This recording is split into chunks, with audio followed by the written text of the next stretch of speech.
Howard, 1941, Chicago. Let's go back to when you were just a little boy. What do you remember in Chicago? Well, I remember that my parents, when I was growing up, we lived in an apartment building on Kimball Avenue. And when I was about 5 years old, my father and mother were building a home not too far away. The area was called Hollywood Park, and it was on a street called St. Louis Avenue. And so when I was about 5 or so, we moved in there. And we subsequently had my little sister and my little brother.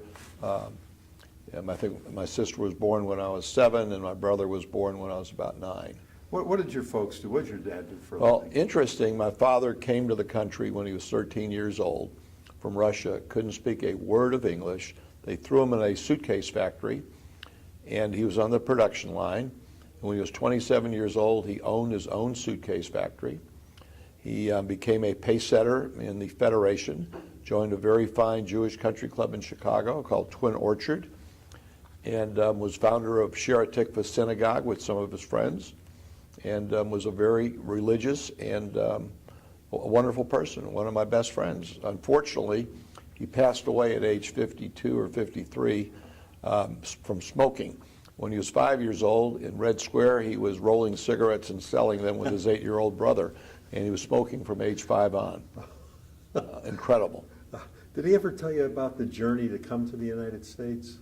No, he did not tell me about the journey. He told me when they landed and how he was put into the factory, and he was very, very tough on me as far as developing a work ethic. So when I was 6 years old, going on 7, every summer, I worked in his factory at 560 West Lake Street in Chicago. First year I made 75 cents an hour, and I took my $30 check and every week went to the Northern Trust Company and deposited in my savings account. The next year I made $1.25, then $2, and it kept going up and up. And he had me in the production line, even though it was a union shop, probably breaking all the rules, but he owned the place and nobody said anything to him about it. And by the time I was 16 years old, I had enough money in that savings account to go to Tulane University for 4 years. Wow, very good. Tell me about your mom. My mom was born in Chicago. Her parents owned Goldberg's Delicatessen on West Roosevelt Road, which is a very famous delicatessen, famous for their pastrami and corned beef, and all the Jewish folks in that area would hang out. And one of their dear friends, my grandfather's good friend, was Barney Ross, a world championship boxer. And every time Barney would have a fight at the Chicago Stadium, they would have the victory party at Goldberg's Delicatessen afterwards. And there were many victory parties. Yeah, and what happened when he lost? Well, Barney went into World War II and unfortunately became injured and got onto narcotics. And when he came back, he did have some fights and obviously didn't perform as well as he did prior to that. But he went down in history as one of the greatest all-time prize fighters. Yeah. Now, did you know your grandparents at all? Yes. Tell me about it. I had 2 sets of grandparents. My father's parents, father's father came over when my father was maybe about, I'm going to say, 6 years old. And he left 4 children and his wife pregnant with their 5th. And he came to Chicago and was a cobbler and saved up enough money so that he could send for his whole family. And he starved himself, so he probably didn't weigh more than 80 pounds as I knew him growing up. And he lived to about 90. Great guy. His wife passed away when I was about 5 years old, so I obviously didn't know her. But Julius was a phenomenal guy, and last few years of his life he lived in our home in Glencoe. And when he wanted to go someplace, he'd call my father and say, "Eddie, get the machine and let's go." But every day, he lived to his early 90s, he would take a nap. And when he'd get up from the nap, he'd take a piece of rye bread with a little pocket knife, cut off the crisp of the bread, the crust, take a shot of VO whiskey, take the bread, and then take a little apple. And that would be maybe 4 in the afternoon when he got up for his nap. Did that every day. Wow. And he would watch the Cub games with me. And he was not happy with the catcher because he thought the catcher was an idiot standing back there with the pitcher throwing the ball at him and then having foul balls hit against him. So he said, if you ever play baseball, don't be a catcher. Where did he come from in Europe? They came from Russia. Russia, okay. Yeah. And did they ever talk about that journey? No, they didn't. Okay. Did he come with your grandmother? No, he came by himself. Okay. And then, okay. and then, interestingly enough, he saved all this money over a period of about 6 years or so, and he gave the broker enough money for 5 children and his wife, but the broker didn't do the transaction properly and only sent 5 tickets. So my father's oldest brother never made it over. Really? Yes. Did your uncle ever talk about wanting to come to the States? Well, they had communications, and they were afraid to go back and look for him because they had fear that if they ever went back, they would be captured or unable to return. Did they hear from him though? When they did, they didn't publicize it or communicate it. Yeah. What year was it when they came over? My father, I'm going to say he was probably around 1923. It was right after his bar mitzvah. Yeah, okay. What about your other grandparents? My other grandparents owned the delicatessen, as I said, and they were characters, and dealing with the public, and everybody was their friend, and they had a lot of friends. And for some reason, in the mid-40s, my grandfather got ill and got disabled, and he had some kind of heart condition, not described in detail to me, but the doctors advised him not to work anymore. Yeah. And so they closed the place down and retired. Yeah. Okay, so Goldberg's closed then? Yes. Okay. What'd you do for fun as a kid? Growing up, sports always enthralled me, and still I'm involved in a lot in sporting activities, basically as a fan. So when I was 5 years old, my uncle asked me what did I want for my birthday. And I said, I would like for you to take me to a Chicago Cubs baseball game. It was the first one I went to, and I became hooked on it. And because my parents, at their early age, had a lot of freedom, they gave me freedom. So when I was 6 years old, I was riding taxi cabs in Chicago by myself, going on the L and taking, so I'd sneak off to a Cub game for 60 cents, get into the grandstand and we'll watch a game. And every once in a while in the Glencoe schools, we missed a doctor's appointment and went to a Cub game in the afternoon on a friendly note. And we just, been following all the major league teams since. In high school, I was an Andy Frayne usher on the weekends at Wrigley Field and Comiskey Park, and had the privilege of doing the White Sox and the Chicago Cubs, along with the Chicago Bears and the Chicago Football Cardinals. So it was just a lot of fun. Yeah. As an usher. Do you remember any of the players back then? Very well. Remember them all. Yeah. In fact, between my up to my freshman year in high school, I used to hang out at Northwestern, and the train stops, and about 8 or 9 guys in their 80s get off the train from Wisconsin, led by a guy named E.L. Curly Lambeau. They're all wearing a baseball cap, a white T-shirt, khaki shorts, Keds shoes. Each one's carrying a 2-suiter and a briefcase. And they walk into Abbott Hall, and Curly gets on the table and says, "Gentlemen," he says, "I'm E.L. Curly Lambeau, former coach and founder of the Green Bay Packers. I'm retired, but I'm here to teach you gentlemen how to play professional football. And if you'll listen to me, in 4 weeks, we're going to go out and beat the world champion Cleveland Browns. But you have to listen to me and do everything that I ask you to do without an attitude, and we're going to be a team, and we're going to be successful." And every at calisthenic was beat the Browns. And they went out there 4 weeks later and beat the hell out of them. And as college kids, 21, 22 years old, Ralph Guglielmi was the quarterback from Notre Dame. Rosie Greer from Penn State, who I went to lunch with every day in his 1950 Buick Roadmaster, along with Mel Triplett, who was a running back from University of Toledo. Mel and Rosie both started as rookies for the New York Football Giants. And they were just great guys. And that team went out and just did a great job that night. And it was the most fun football game I ever watched. Yeah, yeah. Now, when you're listening to Curly Lambeau, did you know at the time how big of a deal he was? No, I didn't realize how big. I knew there was, Lambeau Field, Right. But I didn't realize how big of a deal he was until I really got older and studied it. And he was just terrific along with George Hallis. They were phenomenal for professional football. Oh, yeah. Did World War II, you were born right at the beginning of the war. Mm-hmm. Did it affect your family at all?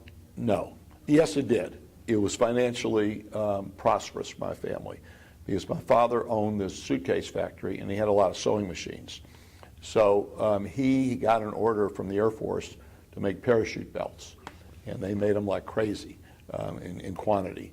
And so he had a really nice contract with the United States Air Force making parachute belts. Yeah, yeah. Does he know why he got that contract? I have no idea, but again, when he came to the United States, he did not speak a word of English. And so when you go from 1923, you go 20 years further, and he was in his early 30s at the time. Evidently, somebody called him, or he read something in U.S. News and World Report, which he read religiously. He wasn't bashful, so he probably picked up the phone, I imagine, and said, "I could help you out, and let me make a sample for you." Yeah. After high school, you said you went on to Tulane, that you helped fund from working as a kid. That's right. Why Tulane? Well, I wanted to go to a good school, and I wanted it to be warm. Living in Glencoe, I'd ride my bike a couple of miles down to Central School in the 6th, 7th, and 8th grade, regardless of the weather. And I just did not like cold weather. Yeah. And so there were very few schools in the South that were, as opposed to the number of schools in the North, and Tulane was one of them, and somebody said it's Harvard of the South. I said, well, let's try it out. Yeah. And I had the best time of my life. Where was your high school? New Trier High School in Winnetka, Illinois. Yeah. Now, a lot of famous people have come out of that high school. They have. Did you know some of them? Yeah, my old girlfriend. And she is? And Margaret Olson. In fact, Bobby Ortigal, who it was a year ahead of me, who does a lot of television commentary and basketball here. We were on a plane one night flying with the Mavs to Memphis on the team plane, and I said, "Hey, Ort, remember the junior prom when I took Ann Margaret and you took Patsy Nelson and we doubled, and Patsy Nelson, I think, married George Will." And so we had a good time together. Yeah, yeah, that is neat. Why were you on a plane with the Mavericks? Well, when they first moved here, I got to be good friends with the gentleman who started the team. His name was Norm Sanju. And Norm started the team with Donald Carter, and I was coaching Norm's daughter in soccer. And he came to me one day and said, "Hey, I would like for you to be part owner of the Mavericks, and you could give me a letter of credit for $585." I said, "What does that mean?" He said, "Well, $585,000, and you could have 4.5% of the team." And I said, "I could get you a letter of credit, but if your team goes bankrupt, my wife would be very mad at me because our 4 kids may not go to college, and the letter of credit will be called, and I'll lose my membership in the family." He said, "Well, that's not going to happen." I said, "Well, it happened before with the Dallas Chaparrals. Yeah. Folsom and his buddies had to pony up money to send them to San Antonio for Angelo to take them over, and they became the San Antonio Spurs." And I said, "I can't take that chance." He said, "Okay, I'll get you good tickets," which he did, "and I'll get you a piece of the business.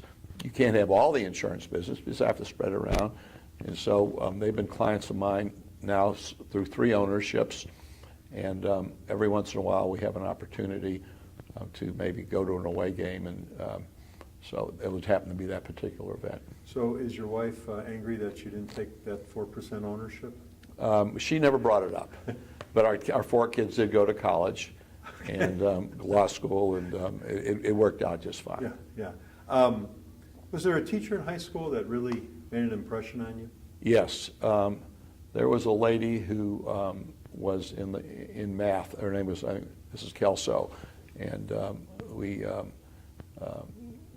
math was my favorite subject. Yeah. And the teachers at New Trier, a lot of them had PhDs.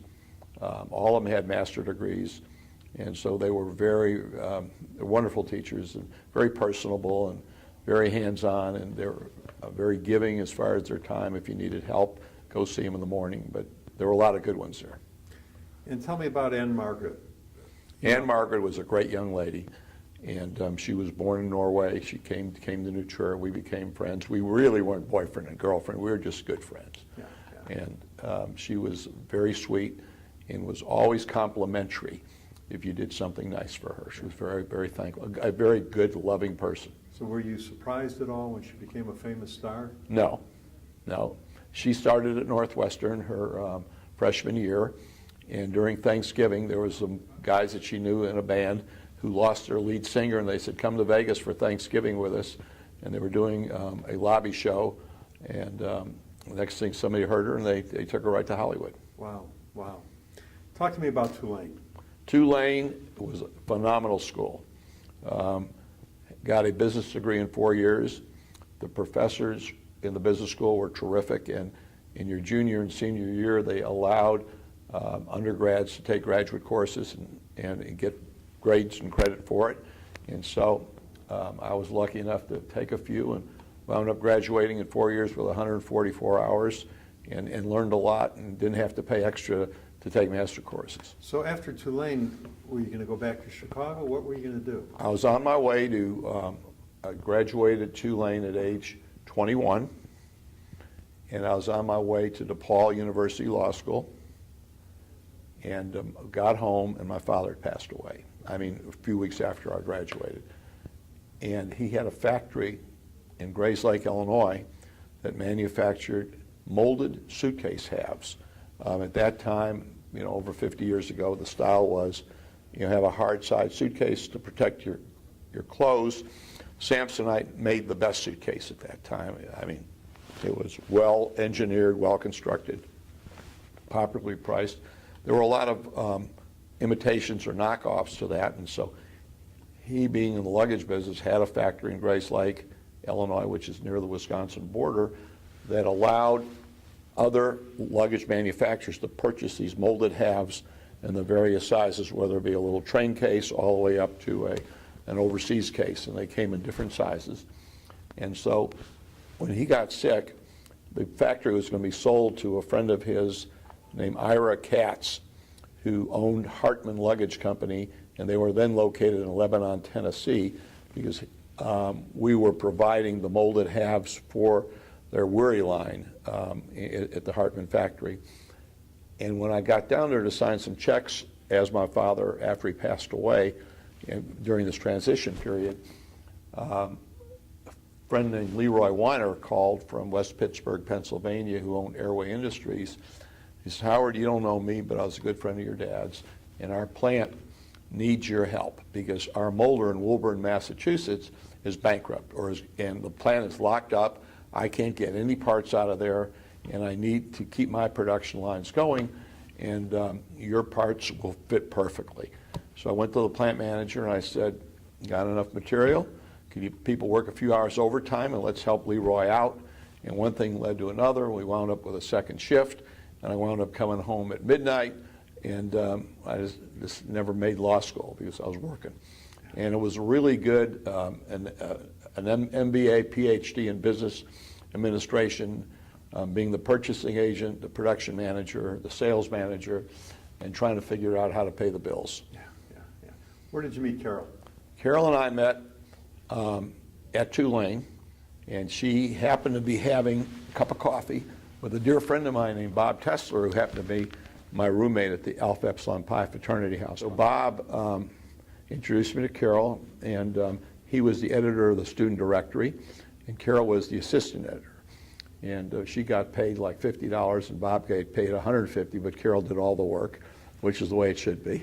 And so we became friends.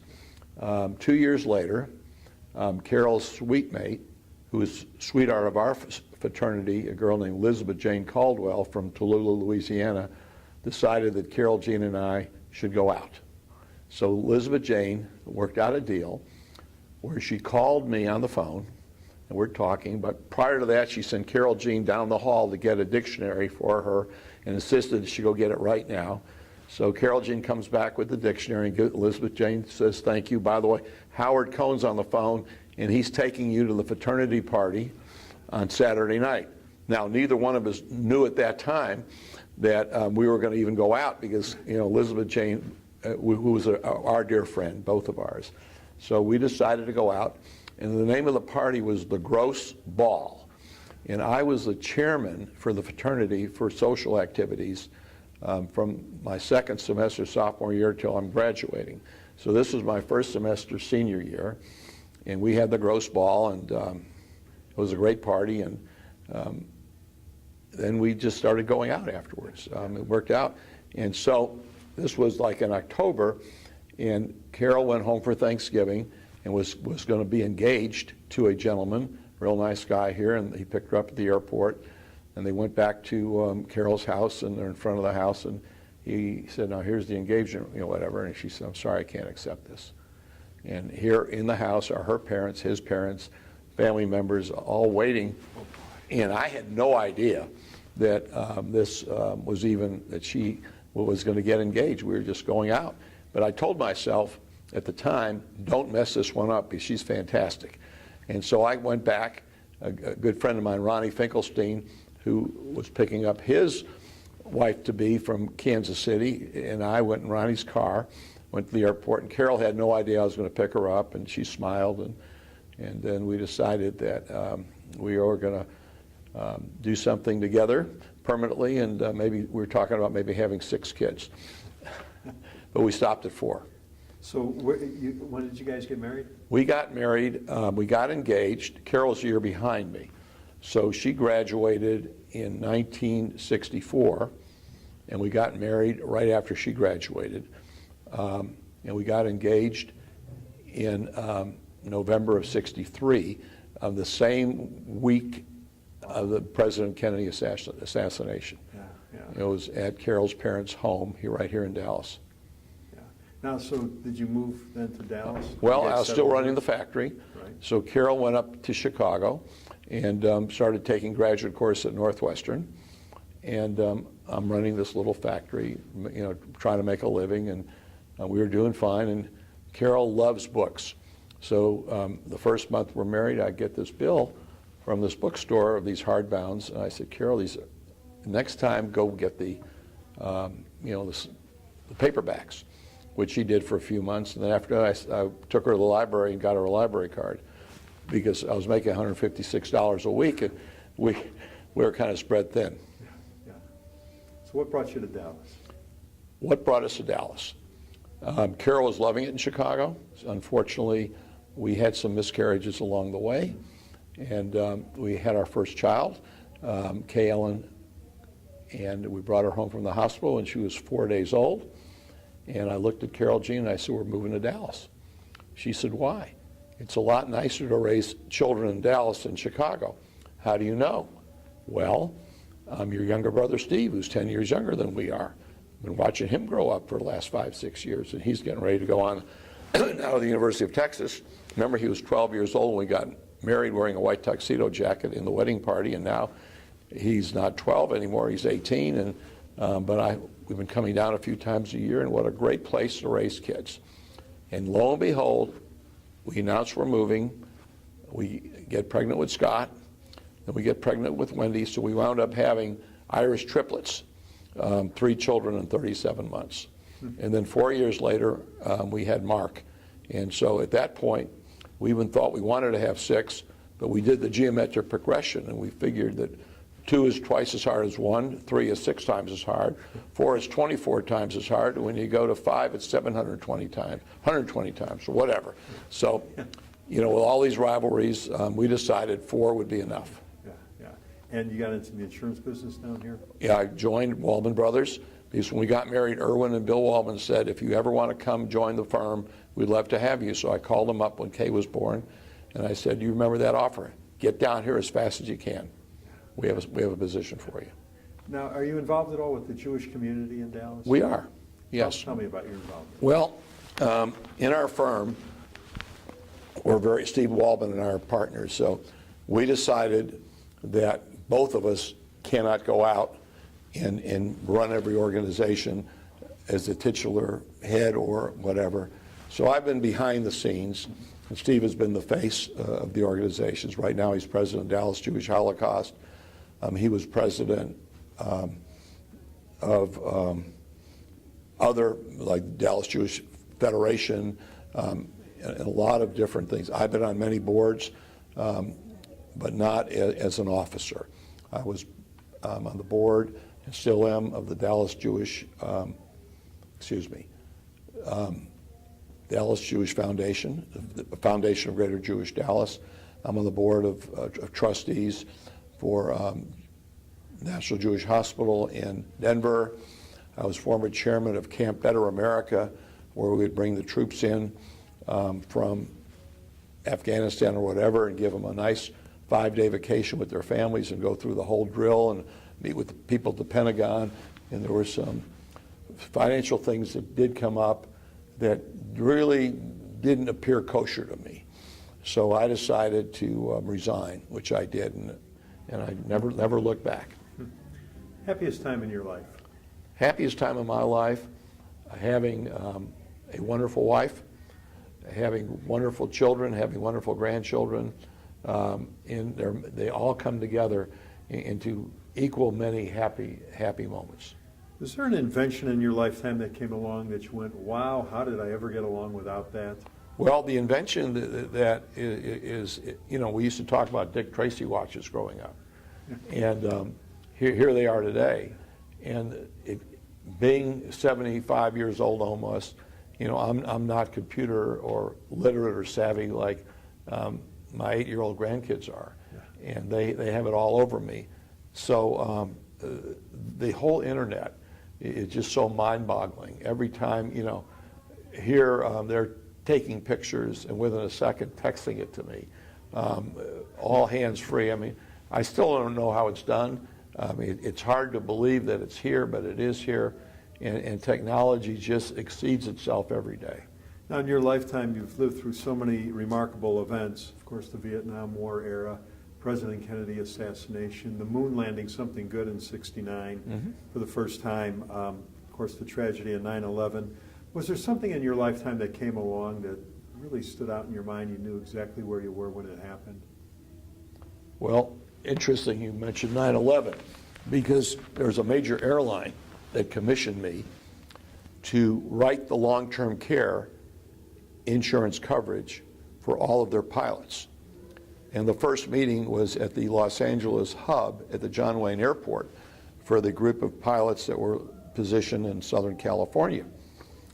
And so on 9/10, I left my office, went to Campese's, picked up a child's order of spaghetti and a small pizza, then got to the airport and landed in San Diego. Stewardess woke me up and said, "You're the last one to get off the plane." I was sleeping, and I walk across to the motel. Next morning, my partner Steve Waldman calls and said, "Hey, I want to let you know there's something crazy happened." I said, "Well, tell me about it." And this was like 7 o'clock California time. My meeting was not till 9 o'clock. And so he said, "Oh, turn on CNN." "Yeah, I can't tell you." I thought maybe Israel was blown off the map. And there it was. And so, as opposed to having all these hundreds of pilots at the meeting, we didn't have any. We since afterwards rolled it out, but that was coincidental in time. Was something that I'll never forget. Well, you and Carol have been married 52 years, 4 kids, 9 grandkids. What advice does Granddad have for the next generation? Well, the first advice is you got to be careful, because you're a granddad and you're not a dad. And so you got to be careful on what information you could give and how you could give it, and because the parents, your children, our children are the parents, and they have all the rights and all the privileges and all the responsibilities. But on the other hand, even last night we were having dinner with some of our grandkids and our kids, and they're all wonderful. They're all smart. They all have great educational opportunities, and I just want them to do the right thing.